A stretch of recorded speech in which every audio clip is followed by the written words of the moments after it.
All right. So my name is Dr. James Hawkins. I am with the Arkansas EFT Community Center and the Joshua Center. And so I just wanted to do a special spotlight moment with one of our community members who is an EFT trained therapist, hopefully to be certified after a while, Denisha Simpson. And we were just having a good conversation talking about EFT and the many facets of working with people and attachment. But we do want to get particular. We know that attachment is universal. That is, all of us as human beings, if you're a man, you have an attachment system. But I think it does deserve in this place and time to be able to say, but what does that look like, James? You know, that's what you were asking me over here before we recorded was, what does EFT look like with Black clients? Yeah, right? Absolutely. Yeah. Kind of just tell me like a little bit, like kind of what are some of your curiosity behind that or what's going on there? Because I know that universally, I just don't feel like Black people, even if it's the reality or if it's their perception, even have been able to have someone sit down with them and truly show their pain and someone sit in it. And be there for them and hold them in that space and truly see their heart. So I know that's part of EFT is being able to do that. Yeah. And so I was just wondering, like, for you, what does that look like with your Black clients? Are they guarded? Are you able to do that? Like, what does that look like? Great question, by the way. So I think there's a couple levels I want to think about it. So let me answer the one you said. Are they guarded? Yes. I think that might catch many therapists of color off guard, that even their clients of color, even though they already have an issue trusting mental health services and even coming through the front door, that even with us, we still have to earn that trust and that credibility, because while I might be a person of color, I am still a part of a system that is not familiar to that community sometimes. Yeah. And so I have to still connect with them as a person to person. My skin color doesn't give me an automatic buy-in of trust. Right. Yes. So that's one part. Two, I recognize with my clients, with EFT, I think the key that therapists need to know is attunement is so important anyway.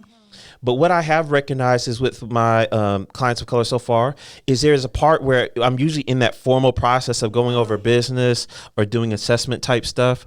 I recognize I need to be willing to slow down that professional side and quit checking my boxes and make sure that I join with them as a person. And that could be with any ethnic group. But what I do find it more particular with my clients of color, they need to know that I am a human being.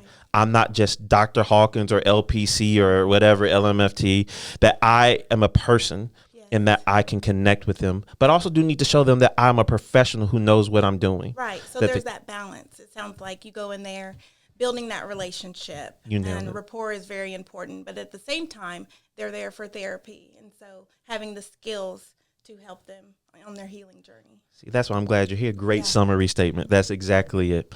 And so with that, what another part that I think looks a little bit different, and you were talking through some examples. And so I want to, I guess, give a case example because EFT is about experiential work.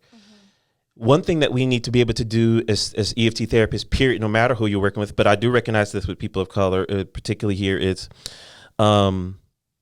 there are many protective mechanisms that have been put in place because of things that we have learned intergenerationally, historically, and even experiencing racism or racial stress or racial trauma in our everyday lives, that we put many protective mechanisms in place that just become such a normal part of who we are to make it through the world.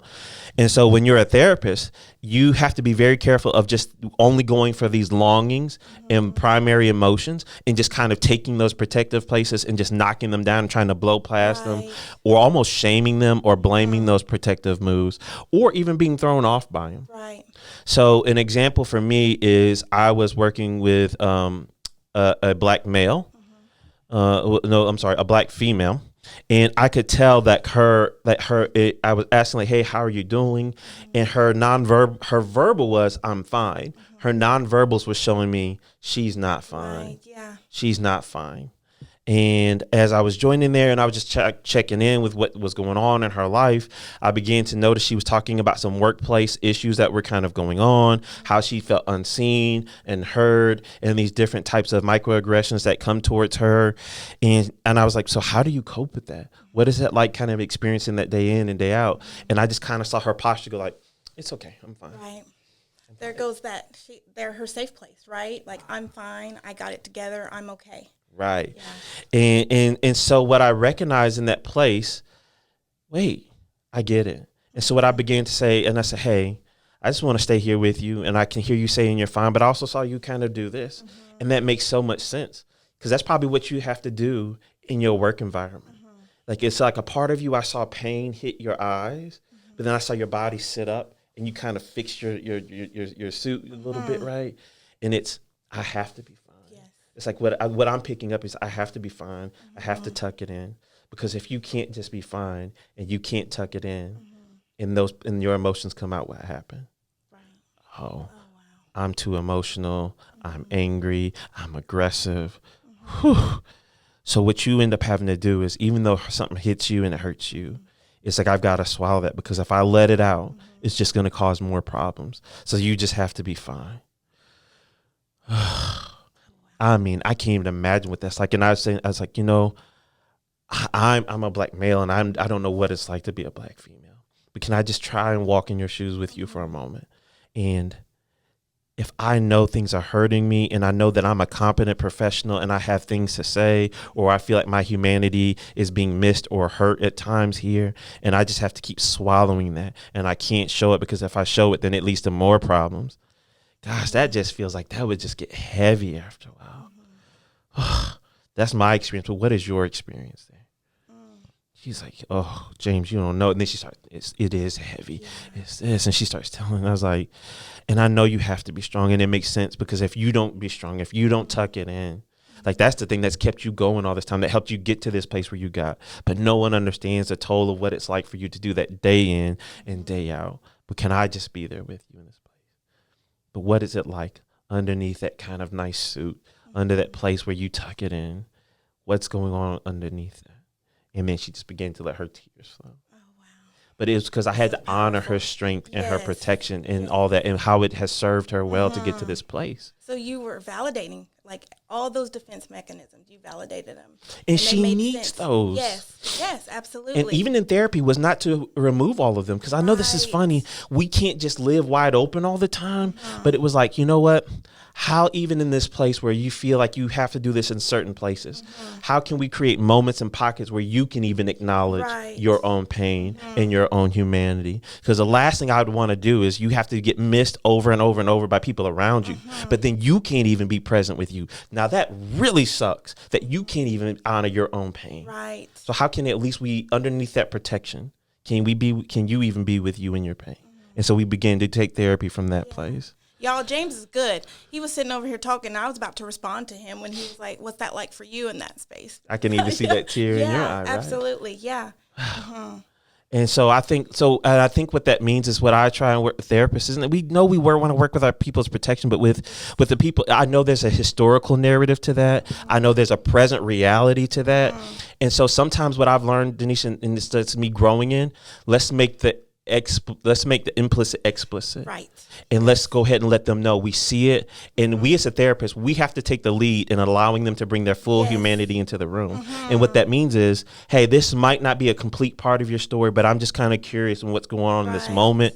How is this landing on you? And I'm letting them know it is okay for you to talk about. Even with me being a person of color, I had a black male client, and I had to let him know it is okay for you still to talk about it. And he was like, I can, because he was not quite sure. Wow.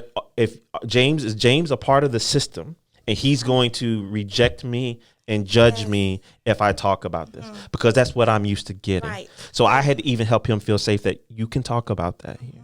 You can talk about racial stress. You can talk about racial trauma. You can talk about racism here as it's impacting you. And that's okay. That he even felt like he had to have that permission, right? Yeah. And I had to make it explicit. Yes. I couldn't just like, well, if it comes up, you have the right to tell me. It was like, I've got to take that risk first. Yes. I've got to be the one that breaches that, and it's okay. And I say, hey, if it's not a part of your story, then it's not, and that's awesome. It's almost like in that moment you were his surrogate attachment figure, like Exactly. right there in that moment. Yeah. And I think that's where, if I can encourage any therapist, like if you're working with people of color, or is can your attachment system, or I'm gonna steal from my mentor Catherine Ream, can you share your limbic system with another Right. client that's a person of color? Because what happens there is, especially in our historical narrative right now, is because with this racial moment, it brings up so much stress and guilt sometimes for our white colleagues. Right. And so what happens is it's hard to allow their limbic system to go there, because when their limbic system goes there with the person of color, sometimes it could bring up shame, and it can bring up guilt, and it can bring up fear, because they're afraid of saying the wrong thing. They have the right intent, but they're afraid they'll say the wrong thing. Absolutely. So then it can make them pull their limbic system back. Not because they're bad people, because they have their own protection. They're human, and their attachment stuff came online. That's awesome. Absolutely. But I've got to allow to say, even for me, like, I don't know where this is going to go, but I need to give my attachment system over to my client here. And I need to take that step into that fear, because in that moment, in Bowlby's terms in attachment, I'm the stronger, wiser other. Right. And so I bear that burden of taking the risk in therapy to make it safe for them. I hope I answered your question about doing EFT. No, you did. I mean, you more than answered it. Yeah, Denisha, thank you so much. Yes, thank you. And so once again, and even though we're glad to have you, Denisha, as a part of our Arkansas EFT community, and you kind of taking on a more full-time role even at the Joshua Center. Yes. And I love it. Just the fact that you asked that question made me have to take things that I do in therapy and be a little bit more explicit about it, so I can really check and refine my process. And I hope by me sharing this and Denisha asking that question, it'll help you refine your process as well. Absolutely. Thank you so much for allowing me to be here. I'm so excited. So excited. For allowing you to be here. It's our privilege to have you here. Thank you. All right.